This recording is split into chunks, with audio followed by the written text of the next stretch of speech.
Olá! Sempre aqui falamos e apresentamos que o corpo, quando Deus criou o ser humano, Ele soprou na narina do homem o fôlego de vida e o homem passou a ser alma vivente. Isso está baseado lá em Gênesis 2, verso 7. Só que tem um texto no Novo Testamento que me parece que derruba por terra essa teoria. Veja o que está escrito em Mateus 10, o verso 28, que diz assim: não tenham medo daqueles que matam o corpo, mas não podem matar a alma. Porém, tenham medo de Deus, que pode destruir no inferno tanto a alma como o corpo. Ora, será que a alma é separada do corpo? O corpo é uma coisa, a alma é outra, ou seja, a alma, quando o corpo morre, o corpo volta ao pó e a alma vai para algum lugar, vai para o inferno, vai para Deus? O que esse texto está querendo mostrar para a gente? Como entender? Alma e corpo é uma coisa só ou são coisas separadas? Esta e muitas outras questões você acompanha agora, pois está no ar, Na Mira da Verdade.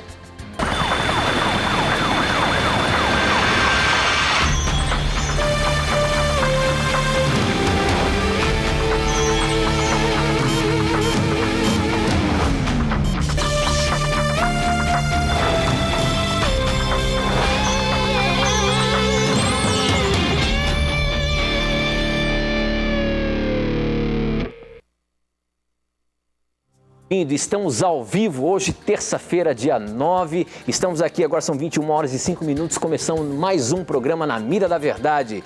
E a partir de agora já nos conectamos com o Brasil e o mundo, através das ondas do rádio, da internet e da TV Novo Tempo espalhada por todo o nosso país. Seja muito bem-vindo, participe do nosso programa mandando as suas dúvidas, os seus questionamentos e todos eles estarão na Mira da Verdade. Vamos começar cumprimentando meu amigo, professor Leandro Quadros. Como é que vai, meu amigo? Tudo bem? Meu amigo, graças a Deus, tudo bem, contente por mais um Na Mira da Verdade nas nossas vidas.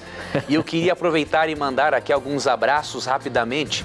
Primeiro, um abraço por um jovem muito especial que eu conheci em Torre, Rio Grande do Sul, o Lineker.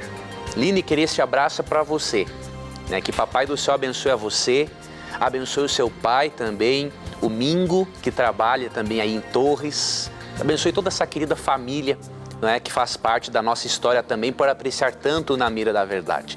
Eu queria também mandar um abraço aqui para o meu querido amigo Neno, a Mônica e o Levi, 3 amigos também muito queridos que moram em Ivoti, Rio Grande do Sul. Que Deus abençoe a vocês, obrigado pela amizade de sempre. Um abraço para o Renato e a Camila, que moram em Torre, Rio Grande do Sul. Também um casal muito simpático que nos recebeu tão bem lá, que Papai do Céu guarde a vocês também. Um abraço para o Leosídio e a Nininha de Itueba, Minas Gerais, para a Raquel e Sidney de Amorés, Minas Gerais, e alguns abraços aqui para a Igreja Central de Resende, Rio de Janeiro, e para o pastor Adriano Santos, Deus guarde a vocês, e para a Igreja Central de Volta Redonda, do pastor Igor Carvalho. E para finalizar, um abraço para o Rodrigo Almeida, Casa Nova de Belém, Pará, que Deus guarde a você, meu irmão, e para o Abimael, sua esposa, para o Tadeu, para a Letícia, que mora no Pará, o Tadeu mora em Piauí. Que Deus guarde a todos vocês e obrigado pelo carinho que vocês têm para conosco. Ok, professor, muito bem, já começamos bem e eu queria mandar um abraço todo especial para os nossos telespectadores que nos acompanham através da Sky, canal 14, onde quer que você esteja aí nesse Brasil. Muito obrigado pelo carinho da sua audiência, muito obrigado por você acompanhar o programa Na Mira da Verdade e fazer esse programa acontecer. Afinal de contas, são as suas perguntas, as suas dúvidas que fazem o programa acontecer. Portanto, não tenha preconceitos, pergunte o que você quiser. Obrigado a todos vocês que fazem parte das mais diversas denominações religiosas que acompanham a programação da Novo Tempo, em especial o programa Na Mira da Verdade. Afinal de contas, o que nós estamos apresentando aqui é a pura palavra de Deus. Se você tem alguma dúvida, se você tem algum questionamento sobre esse livro sagrado, que eu costumo dizer que é o nosso manual de sobrevivência, pergunte, mande pra gente e nós vamos responder à luz da palavra de Deus. Não é a opinião da TV Novo Tempo, não é a opinião do programa Na Mira da Verdade, do professor Leandro Quadros, não. É a palavra de Deus. Não tenha preconceitos, pergunte o que você quiser.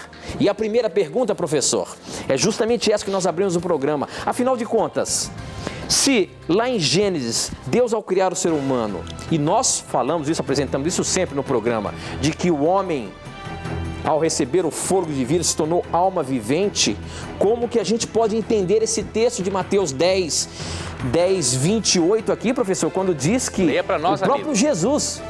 Mateus 10, 28, o próprio Jesus diz: não tenham medo daqueles que matam o corpo, mas não podem matar a alma.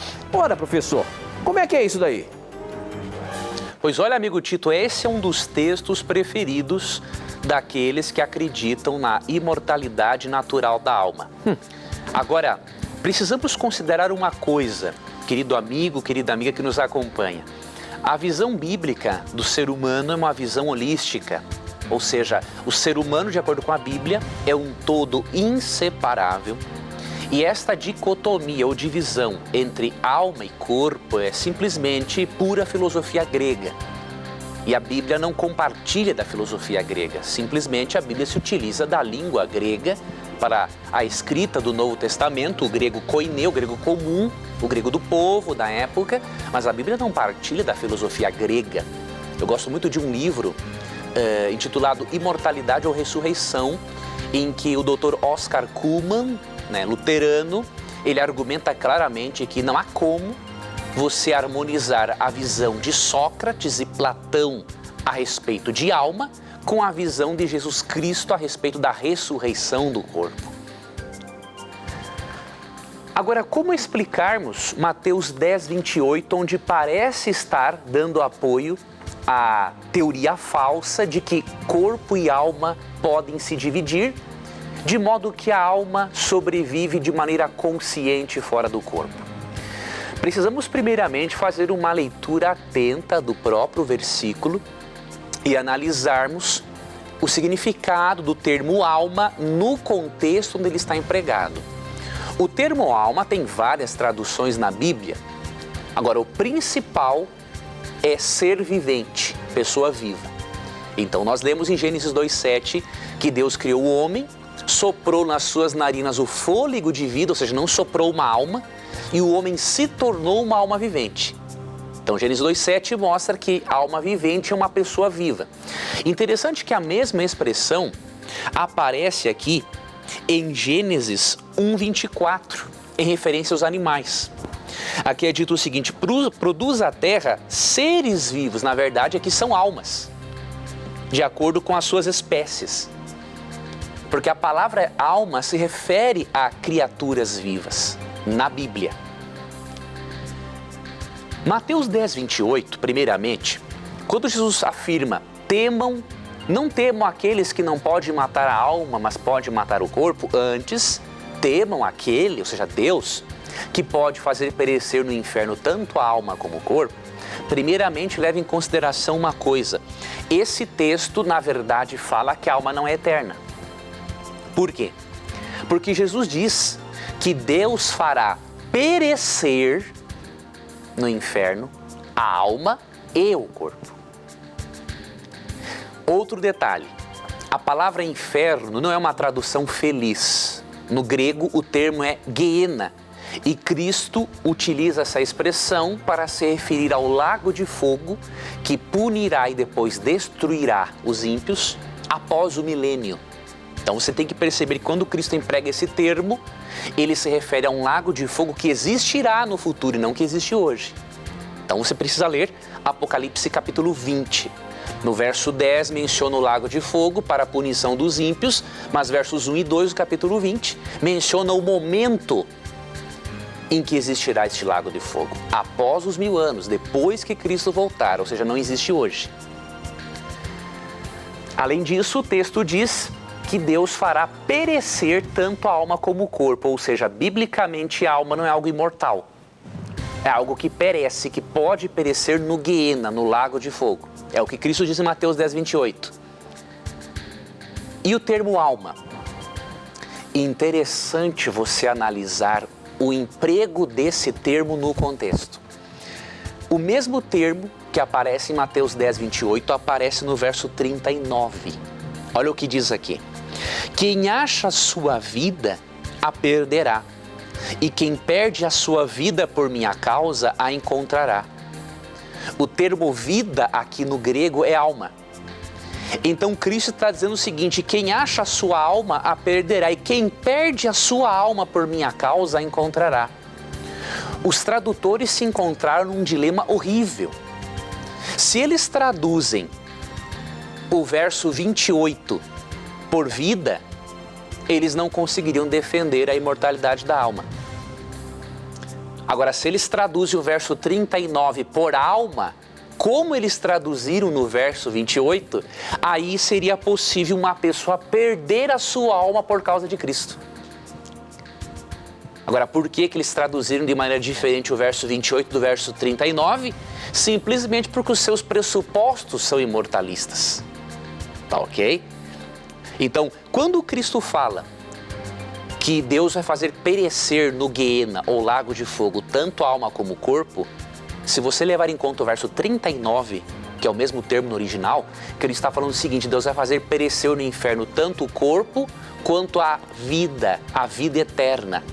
Ou seja, até mesmo a possibilidade de a pessoa herdar a vida eterna, Deus acaba com ela quando ele castigar e depois destruir definitivamente o ímpio. Porque de acordo com o próprio texto de Mateus 10, 28, a pessoa perece, tanto a alma como o corpo, no inferno, não fica sendo atormentada para todo sempre.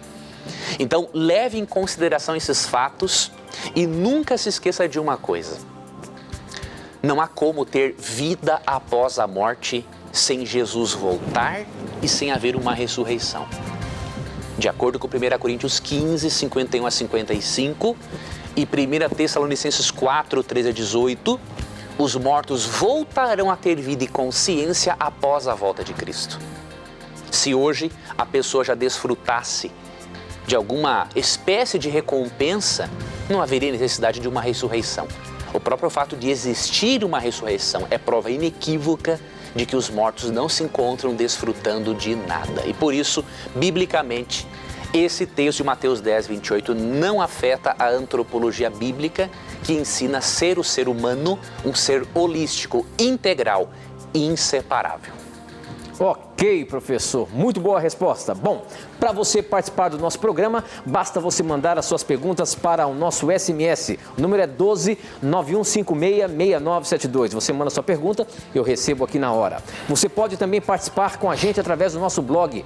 Nosso blog é novotempo.com/Na Mira da Verdade. É só você entrar lá, você vê que do lado direito do site tem ali um espaço dizendo que o programa está no ar. Você preenche ali com a sua pergunta e eu recebo aqui na hora. E você pode também mandar as suas perguntas através das redes sociais, pelo Facebook, namiradaverdade.nt, e pelo Twitter, @Na Mira da Verdade, tá bom? Participe do nosso programa, mande as suas dúvidas, não use esse telefone para ligar, mande os seus torpedinhos para cá e a sua pergunta poderá estar na Mira da Verdade, tá bom? Professor Leandro Quadros, uma pergunta que chegou interessante aqui pelo nosso blog, quem mandou foi o Ed, o nome dele é Ed Aves, de Fortaleza, Ceará, do jeito que ele preencheu aqui.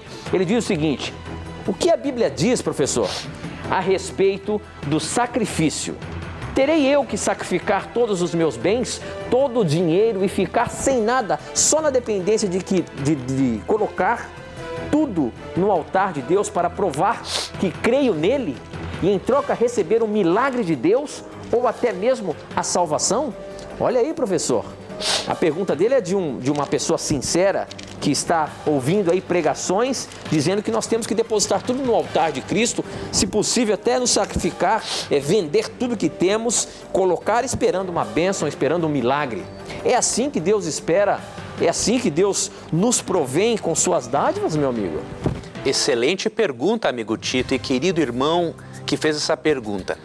Primeiramente, lógico que nós devemos de sempre dar a Deus o nosso melhor e até mais do que imaginamos. Entretanto, tenha cuidado, querido irmão, com esse tipo de pregação de alguns teólogos da prosperidade que pregam que você tem que entregar tudo o que você tem para você ser abençoado por Deus. Esse tipo de pregação é errada por dois motivos. Primeiro motivo encontramos em Romanos 5:1, que diz o seguinte: tendo sido, pois, justificados pela fé, temos paz com Deus por nosso Senhor Jesus Cristo. Ou seja, você é justificado, você é perdoado, você é salvo unicamente pela fé em Jesus Cristo.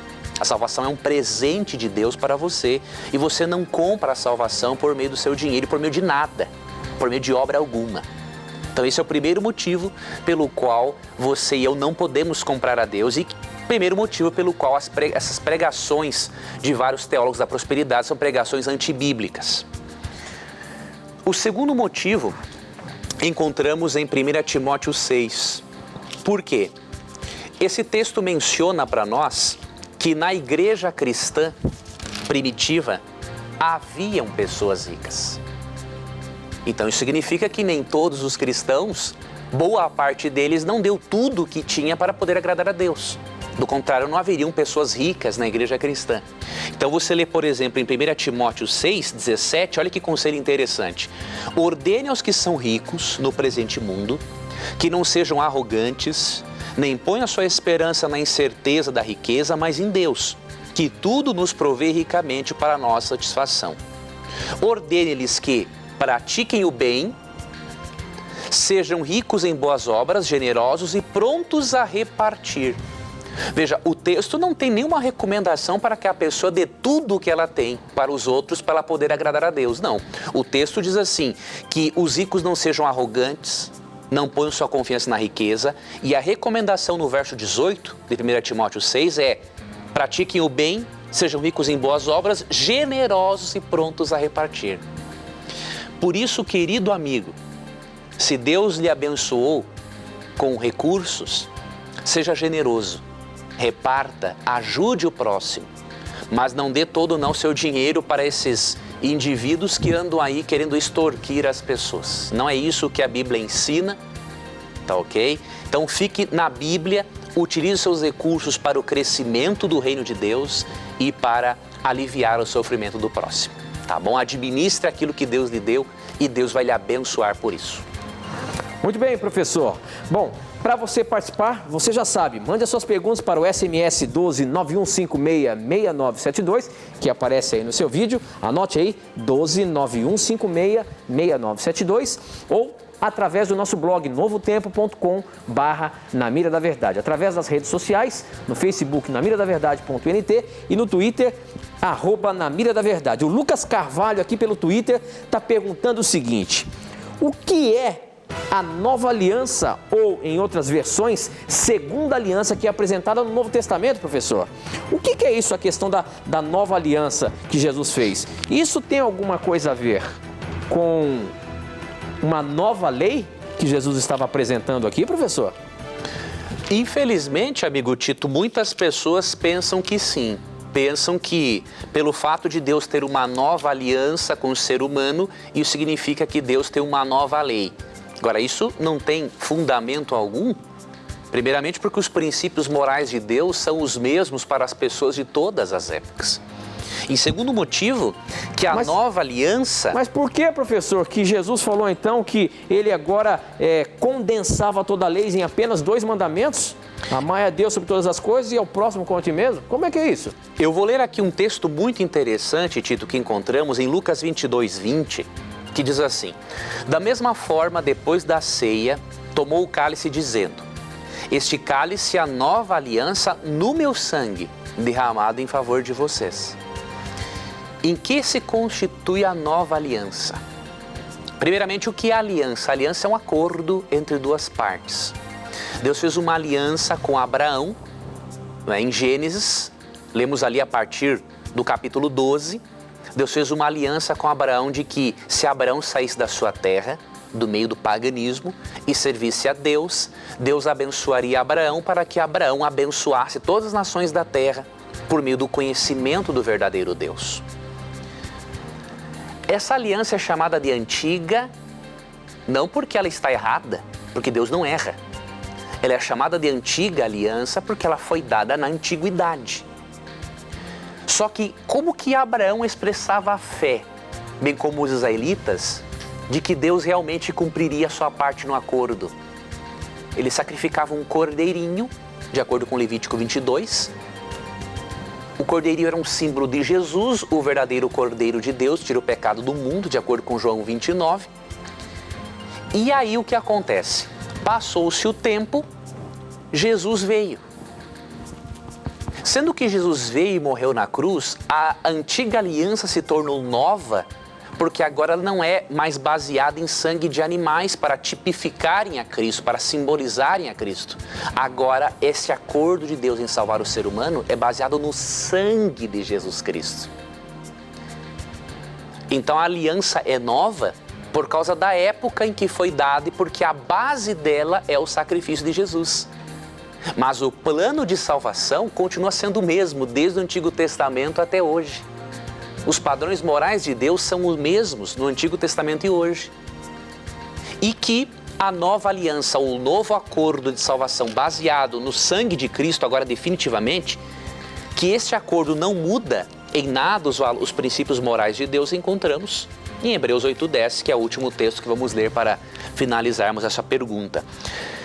Isso aqui está no Novo Testamento, é uma repetição de Jeremias 31, 33 e 34, e aqui diz o seguinte, Hebreus 8:10, esta é a aliança que farei com a comunidade de Israel depois daqueles dias, declarou o Senhor. Porei minhas leis em sua mente e as escreverei em seu coração. Serei o seu Deus e eles serão o meu povo. Enquanto que na antiga aliança, além de crer-se, de sacrificar um cordeirinho, a pessoa tinha a lei escrita em tábuas de pedra, na nova aliança, nós baseamos a nossa fé no sangue do Cordeiro, que já veio, Jesus Cristo, e ao invés de os princípios morais estarem em tábuas de pedra, diz o texto de Hebreus 8:10, agora eles serão escritos o quê? No coração. Então, aonde mudança de lei? Quem fala uma coisa dessas não entendeu corretamente Hebreus 8:10. E por isso, consideremos que há só um plano de salvação, seja no Antigo, seja no Novo Testamento. E por isso, sempre existiu uma aliança, se nós analisarmos, no fim das contas, uma aliança apenas, um acordo, salvar o ser humano pela fé no Messias. Muito bem, professor. Uma próxima pergunta que chegou aqui pelo nosso blog, o Edson Rodrigues, de Jarinu, São Paulo, pergunta o seguinte: quando o assunto é exorcismo, os padres católicos têm o seu modo de exorcizar. Os pastores pentecostais evangélicos têm também sua outra forma. O uso do padre é um ritual bastante longo. Já a dos pastores é curto e com poucas palavras.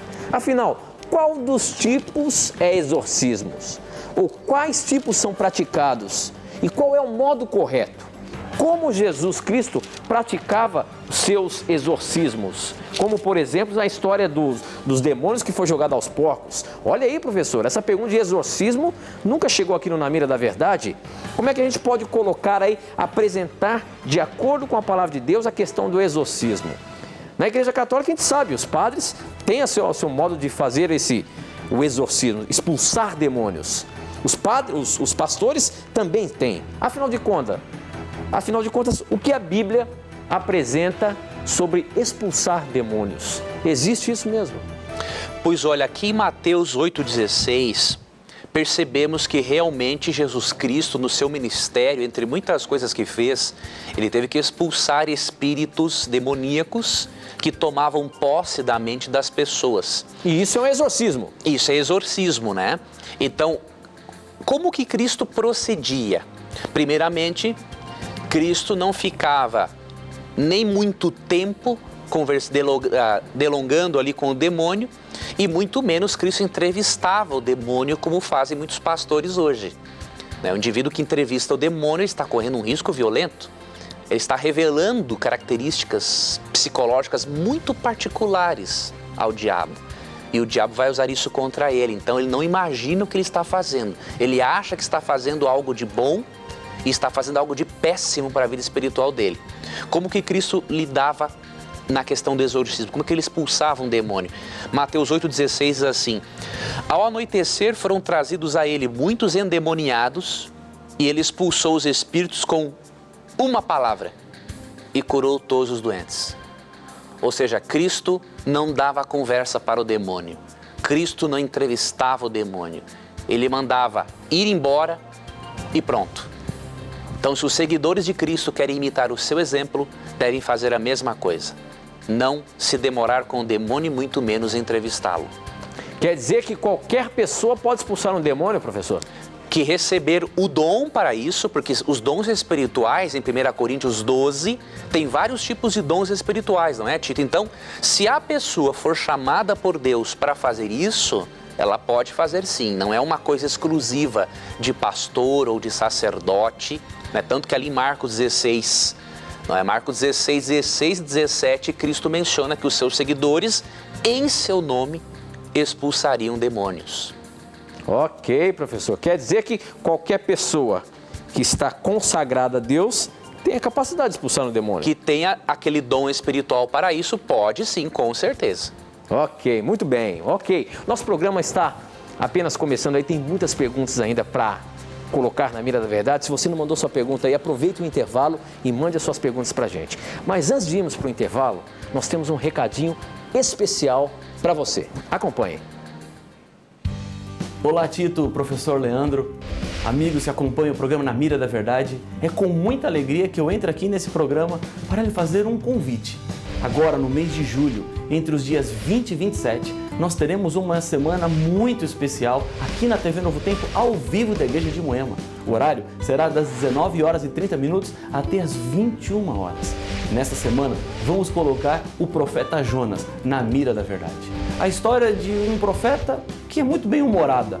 Ele recebeu um chamado de Deus para ir para uma cidade, foi para outra, não obedeceu às ordens de Deus, um temporal o alcançou, foi jogado ao mar, um grande peixe o engoliu.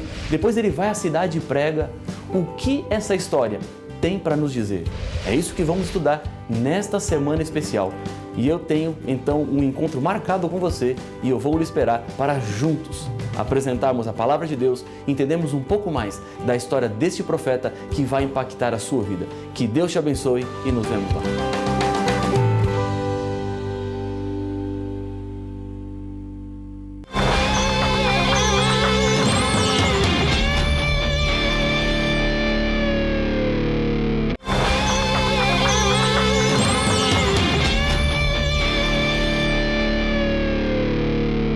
Já estamos de volta, agora são 21 horas e 33 minutos. Obrigado pelo carinho da sua audiência, obrigado pela sua participação, por você estar mandando as suas perguntas, as suas dúvidas aqui para o programa Na Mira da Verdade. E tenha certeza que todas as suas respostas são baseadas na Palavra de Deus. Não é a nossa opinião, não é a opinião da Igreja Adventista, e sim o que a Bíblia fala. Portanto, pergunte o que você quiser. Uma pergunta chegou aqui pelo SMS. Se você quer mandar as suas perguntas, basta você mandar através de torpedo SMS para o número 12 9156 6972. 12 9156 6972. Você manda, eu recebo aqui na hora. Ou então, acesse o nosso blog novotempo.com/Na Mira da Verdade e mande a sua pergunta também. E através das redes sociais, pelo Facebook, namiradaverdade.nt e pelo Twitter, @Na Mira da Verdade. Professor, a pergunta pelo torpedinho aqui é a seguinte.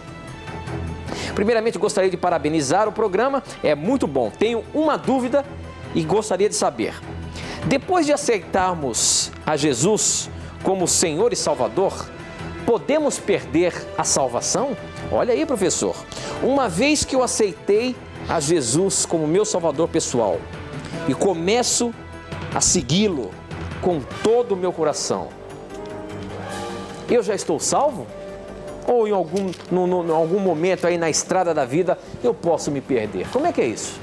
Que pergunta interessante deste irmão ou irmã que fez essa pergunta. Muito obrigado por essa pergunta. Se tiver o nome... Não tem, professor. Não tem problema. Antes eu vou responder a pergunta, só mandar rapidamente um abraço para o pastor Rafael Rossi, não é, Tito, que vai, nessa semana de oração especial, colocar aí o profeta Jonas na mira da verdade. Deus abençoe a você, meu irmão, e que todos os nossos telespectadores e ouvintes que puderem estar em Moema estejam, porque vai ser uma programação realmente muito abençoada. Vamos ler aqui um texto bíblico. 1 Coríntios, capítulo 10, versículo 12. Existe uma crença de que se a pessoa foi uma vez salva por Jesus Cristo, ela não se perde mais. Só que essa é uma crença absurda, levando-se em conta que a Bíblia mostra que eu posso ter a liberdade de rejeitar a salvação que Deus me oferece, porque Deus não leva para o céu ninguém pelo colarinho, não é? Então eu vou ler 1 Coríntios 10, verso 12, que diz o seguinte: assim, aquele que julga estar firme, cuide-se para que não caia. Então, há a possibilidade sim de cairmos. Outra coisa, há um texto em Hebreus, capítulo 6, verso 4 em diante, que diz assim: ora, para aqueles que uma vez foram iluminados, provaram o dom celestial, tornaram-se participantes do Espírito Santo, experimentaram a bondade da palavra de Deus e os poderes da era que há de vir, e caíram, é impossível que sejam reconduzidos ao arrependimento, pois para si mesmos estão crucificando de novo o Filho de Deus, sujeitando-o à desonra pública. Aqui fala de pessoas que foram iluminadas pela palavra de Deus, receberam o Espírito Santo e que um dia o quê? Caíram, saíram fora. A falha foi em Deus, que predestinou as pessoas erradas? Não. Deus deu oportunidade a todos, né? Só que o indivíduo aqui aceitou, caiu fora e perdeu a salvação. Então, é possível sim, meu irmão. Por isso que a Bíblia recomenda que você e eu mantenhamos uma comunhão com Jesus Cristo constantemente. A nossa segurança está em termos um relacionamento íntimo com Deus. Se mantivermos esse relacionamento com Deus diário, com certeza a nossa salvação estará garantida. Agora, que há a possibilidade de eu perder a salvação depois de eu recebê-la, se eu a rejeitar. Se eu não a rejeitar, eu posso sim descansar em Cristo tranquilamente. Muito bem, professor. Eu estou vendo aqui pelo Facebook, tem muita gente conectada com a gente aqui, mandando as perguntas para a gente. Obrigado aí pelo carinho e por participar do programa. Mas antes de eu colocar uma pergunta aqui do Facebook, eu queria mandar um abraço todo especial para a igreja de Volta Redonda, no Rio de Janeiro, que estão acompanhando aí o programa Na Mira da Verdade. Em especial para a Silvia Medrano e o Flávio Gabriel Medrano, que acompanham aí, e também o Jonatas e a Grazi. Obrigado pelo carinho da sua audiência. Um abraço carinhoso do programa Na Mira da Verdade a todos os nossos irmãos da igreja lá da Central de Volta Redonda. Aqui pelo Facebook, professor, a Jaqueline Alas, ela pergunta o seguinte: a Bíblia relata a existência de dinossauros? E se relata, uma outra pergunta, os animais também serão ressuscitados? E se caso sim, como será a vivência entre os homens e animais após a segunda vinda de Cristo? Interessante a pergunta, professor. Primeiramente, a questão dos dinossauros. A Bíblia fala alguma coisa sobre dinossauros? E a outra questão é a seguinte: como é que vai ficar os nossos animaizinhos de estimação, professor? Será que no céu nós poderemos ter os nossos animaizinhos que tivemos aqui na Terra? Eles ressuscitarão também? Vamos lá, amigo. Muito boa essa pergunta. Primeiramente, a Bíblia não faz menção direta aos dinossauros, não é? Porque ali, em Gênesis, capítulo 1, não é? Verso 21, o que a Bíblia menciona é o seguinte: assim Deus criou os grandes animais aquáticos e os demais seres vivos que povoam as águas, de acordo com as suas espécies, e todas as aves, de acordo com as suas espécies. Ou seja, Deus criou todos os grandes animais. Então, aqui inclui-se claramente os dinossauros que Deus fez, não é? Agora, obviamente que há dinossauros como, por exemplo, o Tirano Rex, que é um animal assimétrico, que não possui simetria e com certeza foi o resultado de alguma amalgamação, não é? Deus não faz seres assimétricos daquela forma. O Tirano Rex tem um corpo enorme e os bracinhos bem curtinhos. Agora, podemos dizer sim que os dinossauros foram criados por Deus, mas a Bíblia não os menciona diretamente. Há o Dr. Strong, que acredita que o animal mencionado em Jó, capítulo 40, do verso 15 ao 19, ao invés de hipopótamo, seja realmente uma espécie de dinossauro. Mas não temos como provar diretamente, mas há uma evidência forte em favor disso. Sobre a existência de animais no céu, a Bíblia não menciona. A Bíblia não menciona os animais tendo alguma função ou alguma vida por ocasião da volta de Cristo. Agora, depois do milênio, na nova terra restaurada, aí sim, a Bíblia menciona a existência de animais. Então, você poderia ler Isaías 11, Isaías 35, né? E eu vou ler aqui para você Isaías, um outro capítulo de Isaías. Você pode ler também Isaías 66, não é? E o 65, 17 em diante, que também fala da nova terra. Deixa eu só ler aqui Isaías 11, 8 e 9, que menciona animais na nova terra. Após o milênio, não é? Isaías 11, vamos ler a partir do verso 6. O lobo viverá com o cordeiro e o leopardo se deitará com o bode. O bezerro e o leão e o novilho gordo pastarão juntos, e uma criança os guiará. A vaca se alimentará com o urso, seus filhotes se deitarão juntos, e o leão comerá palha como o boi. Olha que interessante, os animais deixarão de ser carnívoros, porque Deus vai restaurar a natureza à sua perfeição original. Mas isso será após o milênio. Agora, teremos o animalzinho de estimação no céu? Mesmo que a Bíblia não diga diretamente, eu não duvido nem um pouco e acredito até particularmente nisso, porque eu vejo a Deus como um pai que gosta de dar grandes surpresas para os seus filhos. E se não, e como ter animalzinho de estimação na nova terra fará os filhos de Deus felizes, não vejo nenhum problema ele em fazer isso. Agora, a Bíblia realmente não relata diretamente sobre esse assunto. Agora, que os animais fazem parte do plano de Deus para restaurar o planeta, com certeza eles fazem de acordo com a Bíblia. Muito bem, professor. Agora a pergunta que chegou aqui pelo nosso Twitter. Quem mandou essa pergunta foi o Ítalo Rodrigues, ele já está insistindo há um tempão. Obrigado aí pela sua insistência, viu, Ítalo? A pergunta dele é a seguinte, eu vou ler o texto, porque a pergunta está baseada no texto. Ele diz o seguinte: Atos 19:6 sugere que quem recebesse o Espírito Santo falaria em línguas. Olha só o que fala Atos 19, verso 6. Aí Paulo pôs as mãos sobre eles e o Espírito Santo veio sobre eles. Então começaram a falar em línguas estranhas e anunciar também a mensagem de Deus. Professor Leandro Quadros, você agora está aqui, ó, na mira, meu amigo. Que história é essa? Que texto é esse? Afinal de contas, o Espírito Santo pode capacitar a pessoa a falar em línguas estranhas ou não? Primeiramente, é fundamental, obrigado a este irmão por esta pergunta. Ítalo é o nome dele. Ítalo, obrigado Ítalo por sua pergunta. Primeiramente, nós devemos analisar uma coisa. No geral, toda pessoa que recebe o Espírito Santo, ela tem que falar línguas? Biblicamente, não. Em casos específicos, sim. Como nesse de Atos 19. Como que nós provamos isso?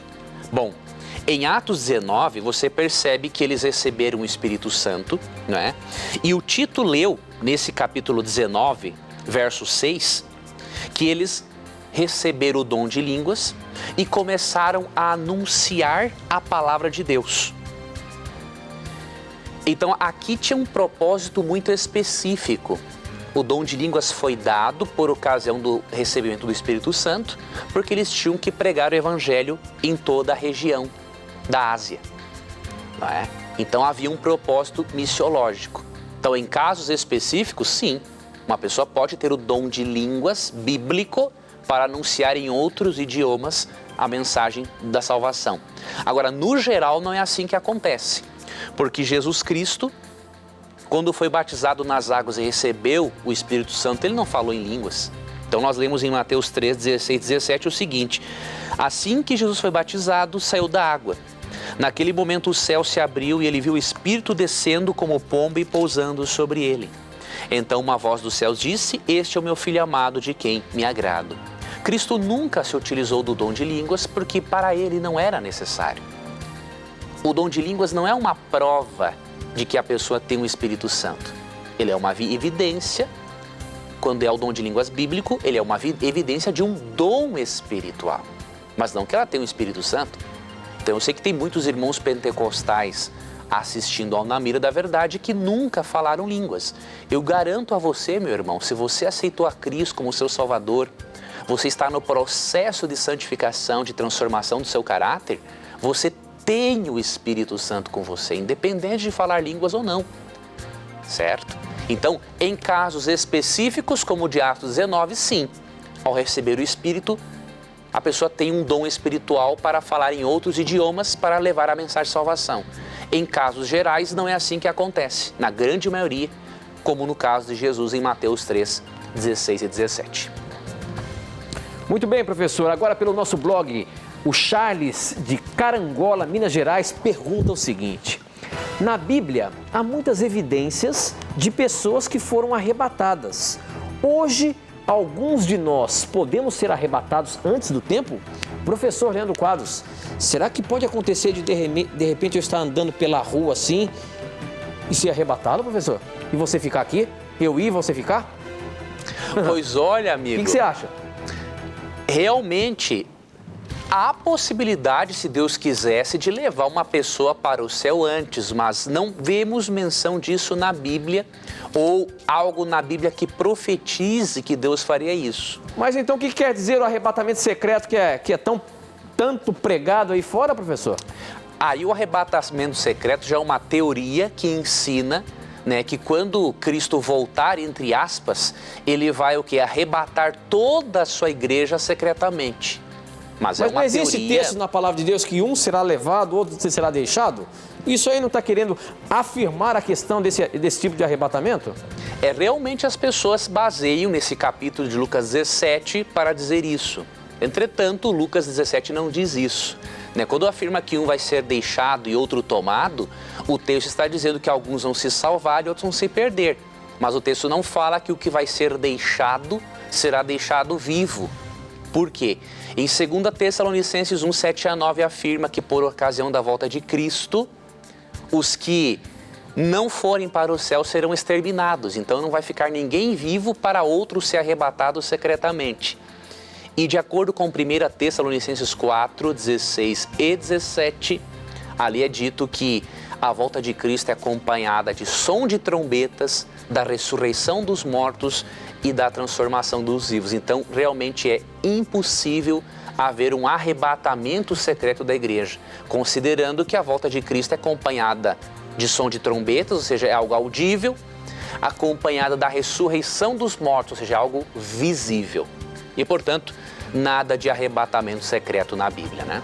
Ok, muito bem. Agora aqui pelo Twitter, a Gi Sodré, que está acompanhando o programa, que também, a hora que eu falei que o Ítalo estava insistindo, ela falou, eu também estou insistindo aqui, tá bom? Então a sua pergunta agora está na mira. Ela diz o seguinte, olá meus amados irmãos, estou muito feliz nessas últimas semanas por ter conhecido a verdade da palavra do Senhor. É uma bênção que o Senhor colocou no meu caminho. Foi o programa de vocês. Louvado seja o Senhor. Obrigado, Gi. Que Deus seja louvado realmente e que você possa aprender cada vez mais da palavra de Deus. A pergunta dela é a seguinte, porém, me confrontaram com 1 Pedro 3, de 18 a 19, alegando que Jesus pregou as almas no inferno quando ele morreu. Isso realmente aconteceu? Professor Leandro Quadros, que história é essa aqui? Jesus foi pregar aos mortos? Existe realmente uma crença baseada em 1 Pedro 3,19 de que Cristo, por ocasião da sua morte, em espírito desceu até o inferno para pregar aos espíritos que estavam presos lá no inferno. Agora, quando estudamos esse texto em seu contexto, querida irmã Gi, muito obrigado pelo seu carinho para com o programa. Quando estamos o verso em seu contexto, percebemos que o texto não fala disso. Primeiramente por um motivo. Antes de analisarmos o contexto, vamos ver um motivo.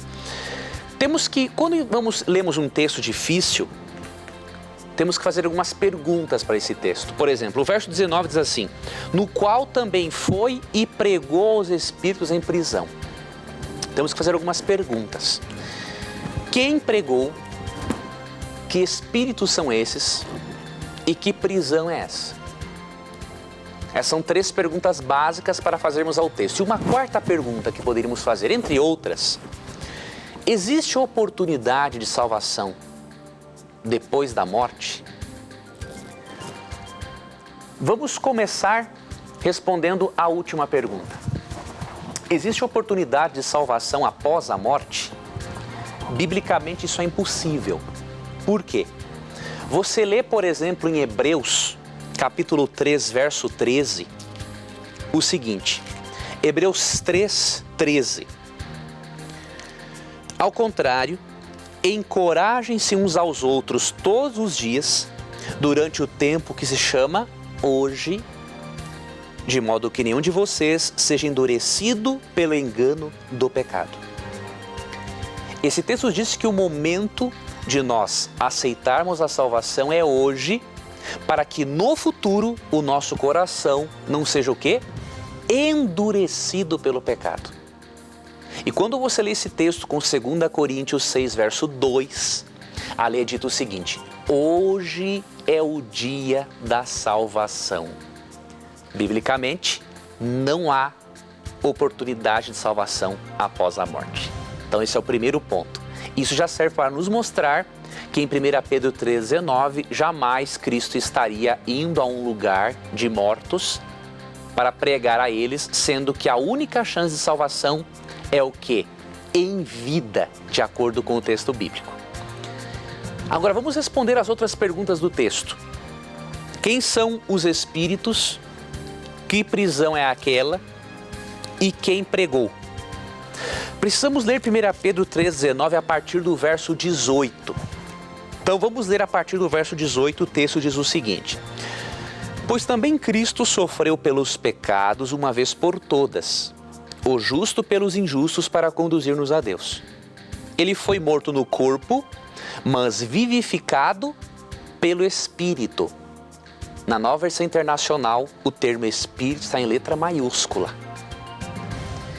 Conectando o verso 18 com o 19, percebemos o seguinte: no qual, ou seja, por meio do Espírito mencionado no verso 18, foi e pregou aos espíritos em prisão. Aqui já temos uma resposta a outra pergunta. Quem pregou? Na verdade, não foi Jesus. Diretamente. Por meio do Espírito Santo, ele pregou a esses espíritos em prisão. Na sua tradução, possivelmente, o termo espírito está em letra minúscula, mas devia ser maiúscula, como está na NVI. Então, Cristo pregou por meio do Espírito. Se alguém desceu ao inferno, foi o Espírito Santo e não foi Cristo. Primeiramente. Agora, quem são os espíritos em prisão? Vamos ler o verso 20. Que há muito desobedeceram quando Deus esperava pacientemente nos dias de Noé, enquanto a arca era construída. Interessante que a Bíblia se refere aos espíritos em prisão como sendo os antediluvianos. Os que viveram nos dias do dilúvio, que desobedeceram a Deus e não aceitaram a salvação. Pode acontecer de a Bíblia utilizar o termo espírito em referência a pessoas vivas e a pessoas que estavam vivas. E que prisão é essa? Aí você precisa ir para Provérbios 5:22. Lá é dito que os pecados prendem a pessoa com as suas cordas.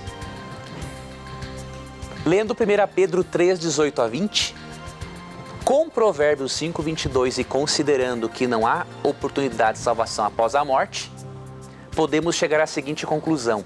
No verso 19, considerando todo o contexto, Pedro está dizendo o seguinte: que Cristo, por meio do Espírito Santo, pregou aos antediluvianos que estavam presos pelas cadeias do pecado. Perceba, querida Gi e querido amigo, querida amiga que nos acompanha pela rádio, pela TV e pela internet, que a Bíblia não defende a doutrina da imortalidade natural da alma. E, portanto, esse texto não deveria ser usado para defender esse tipo de doutrina.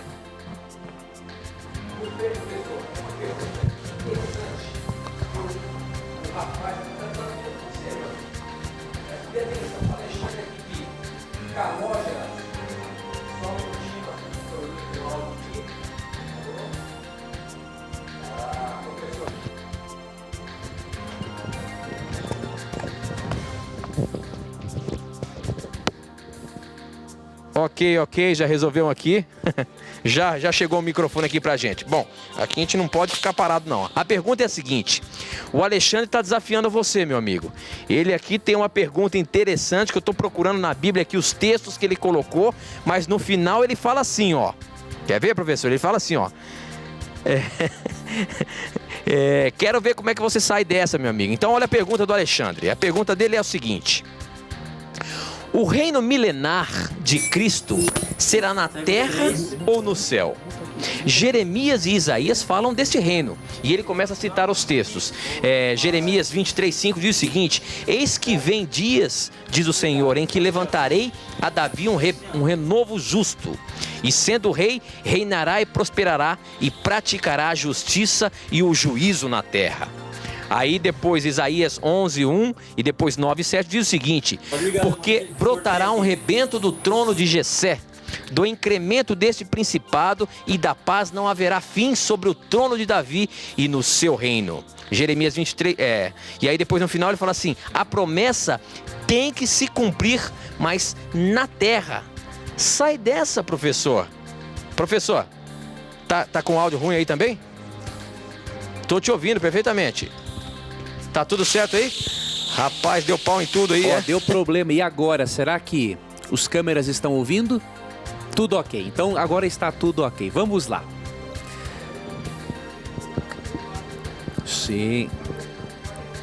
Não vai, porque a palavra de Deus sempre vence. É o seguinte, como é que fica essa questão do reino milenar de Deus, de Cristo? Vai ser na terra ou vai ser no céu? Baseado nesses dois livros, de Jeremias e Isaías, dá a entender que vai ser aqui na terra. Como é que é isso aí, meu amigo? Veja bem, esse querido irmão Alexandre está confundindo, Alexandre, o reino terrestre com o reino milenar.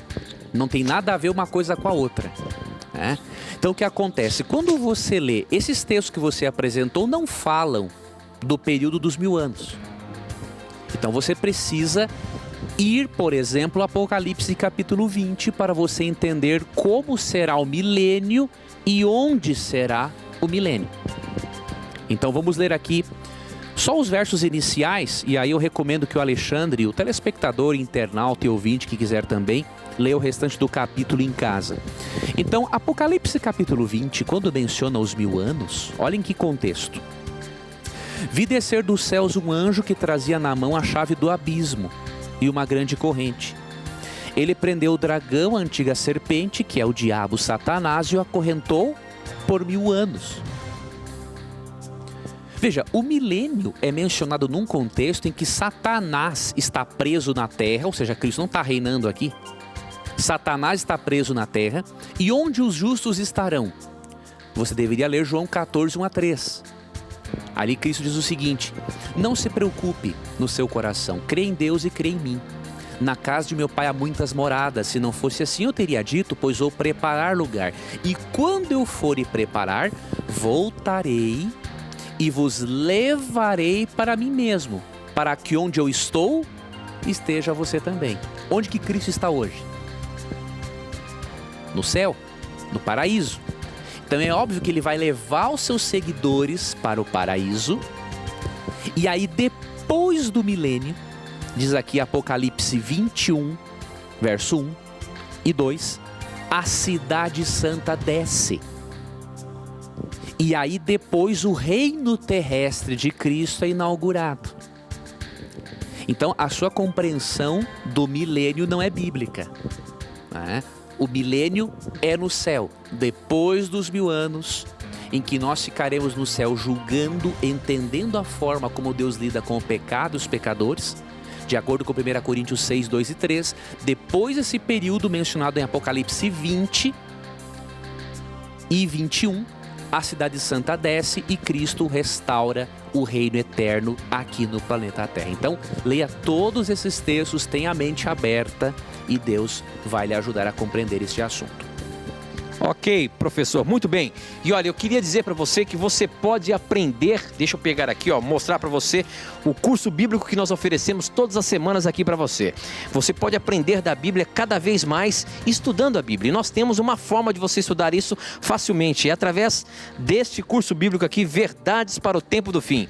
É uma revista que é um verdadeiro curso bíblico. Olha aqui, essa, vamos ver se a câmera consegue pegar aqui de pertinho. Essa revista você pode ter gratuitamente na sua casa. Basta você entrar no nosso blog novotempo.com/na mira da verdade, você vai ver aí a fotografia dessa revista, é só você clicar ali e você vai receber gratuitamente aí na sua casa. É uma revista com 16 temas que no final da revista você vai ter ali um questionário para você preencher a respeito do estudo que você fez, das 16 lições. É um questionário que, se você mandar esse questionário aqui para Novo Tempo, você vai ver como está falando aqui na revista, você vai poder escolher um brinde. Além de receber este curso bíblico gratuitamente, você preenchendo todas as lições, você manda para Novo Tempo, você vai poder escolher um desses 3 CDs que a revista oferece aqui. Grupos e trios e quartetos, é uma coletânea. duetos, é uma outra coletânea, e também solos. São 3 CDs que você vai poder escolher, tá bom? Então, para você receber esse curso bíblico gratuitamente, acesse o nosso blog e peça lá o curso bíblico para você receber aí na sua casa sem pagar nada, tá bom? É um presente do Na Mira da Verdade para você e é uma forma de você aprender mais da palavra de Deus. Bom, o nosso programa chegou ao fim. Professor, a gente se encontra a semana que vem com ou sem microfone, tá bom? Estamos de qualquer jeito, nem que seja gritando, nós fazemos o programa, né? Um abraço, amigo Tito. Deus abençoe a você, amigo telespectador, amigo ouvinte, amigo internauta. Obrigado pelo seu carinho. Muito obrigado por você acompanhar nosso programa. Que Deus abençoe ricamente a sua vida. E nunca se esqueça que aqui neste programa, sempre que você tiver a coragem de perguntar, a Bíblia vai ter a coragem de lhe responder. Deus te guarde e até a próxima. E lembre-se, aqui neste programa, sempre as suas dúvidas estarão na mira da verdade. Até o nosso próximo encontro. Tchau.